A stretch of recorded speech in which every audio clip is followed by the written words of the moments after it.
Alright everyone, let me start off this video by saying there will be a pinned comment down below with a link to Critical Race Theory Debunked. I wrote a short booklet on the topic because a lot of people don't have the time to read 400 or 500 pages of dense literature, so I decided to condense it and cover the 5 main premises of CRT and debunk them each in step along with some attendant material. There's also a link in the description of the video. Now, critical race theory is unpopular. Even in cherry-picked rigged polls, rigged or missampled, methodologically incompetent, whatever you want to chalk it up to, malevolence, ignorance, stupidity, whatever, even those show that a majority of Americans, and in many cases a supermajority, oppose critical race theory, specifically being taught in schools. Now, I do not care if a private school wants to cover critical race theory, whether it's promoting it or antagonistic towards it. It's a private school.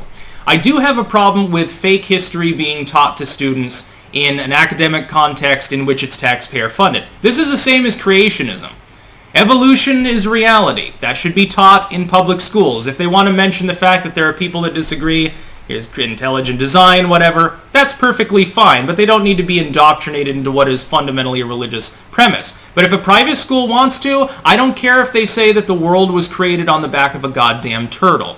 Because I'm not funding it, so fuck it, who cares? Other people, they have that right to association. This is the libertarian ideal. The Democrats are trying to pivot. Now they're not using the term critical race theory, they're calling it school equity.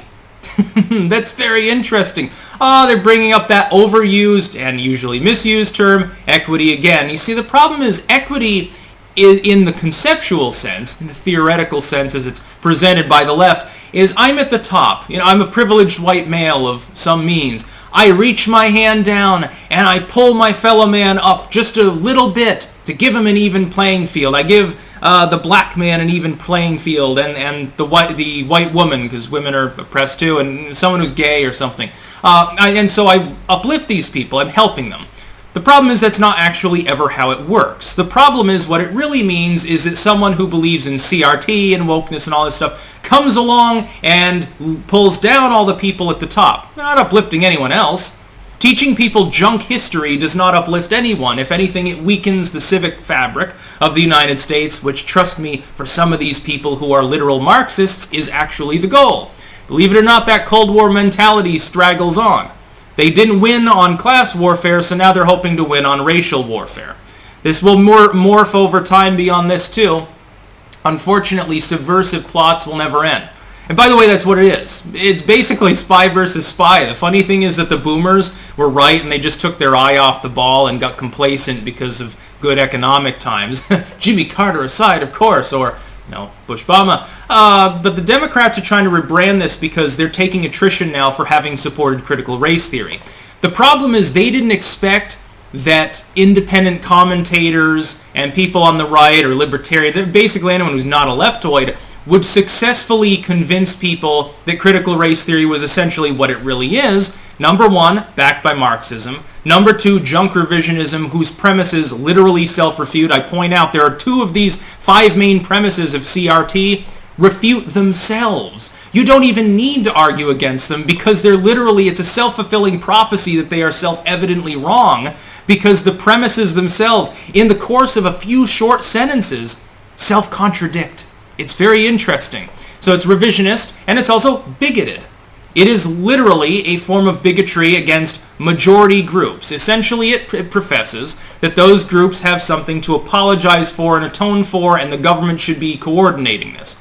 By the way, this is one of the self-refuting concepts of CRT. In the same breath that they say that the power structures in the United States and the West in general were created by and for white people and are explicitly and inherently filled to the brim with bigotry, we want to make those structures bigger and more powerful in order to enact racial justice reforms. Well, of course, as I point out in this work and in my video paired on the subject, which I made about a month ago, a house divided against itself will not stand. CRT is literally based in part on Marxism and professes that Martin Luther King was basically a goddamn loser. Now, if Americans knew that that was the case, and this is why CRT is falling out of favor, because more and more of them do, if they knew this, they would largely reject it. Because in order to embrace a Marxist theory that the civil rights struggle was actually horseshit, damn, you're not going to find a lot of Americans who believe that to be the case. You might find some Americans that believe in one or another, but Marxists tend to be pretty positive towards Martin Luther King or Malcolm X. Or Louis Farrakhan, maybe. People who are positive towards the civil rights movement, they may not like Marxism or something, but they're going to take one look at critical race theory's propositions, and they're going to largely reject them. The problem for the Democrats, therefore, is that they latched onto something that they envisioned would be popular. So, they're overstretching just like I told you they would. They've gone off the funny farm cliff like a bunch of goofy lemmings, and they went way, way, way out there, and they started alienating people, and now they're trying to segue their way back. But it's not working. Partially because we have the internet. Everything they say is archived. Why do you think archival services are so hated by lamestream media and big tech and all these other sites? They hate the fact that I encourage people to use archive.today. Fuck it, if you're using that, if you're feeding me news tips and you're archiving them, they're not getting as much clickbait money. Oh my god. There is a war for your mind. But on this particular issue, definitely the Marxists not only have lost, but they've lost quite badly, which is why they're calling it school equity now. We just want to be more equitable in an educational context. That's all. We want to help the brown people, which is, again, some of the terms they use are blatantly racist. Like people of color, how is this different from colored people? If you walk around using that latter term, people say, what are you stuck in? It's not 1950 anymore, 1960, the segregation is over. Well, it's the same thing. It's even the same words in a different order. What's the fucking difference? Brown people, yes, okay, someone from Indonesia automatically has a lot in common with a Venezuelan. The hell are you talking about? The CRT is bigoted, and the woke-toids are bigoted too. By and large, they literally are. No, unfortunately, I've interacted with them before. That's about all. Peace out.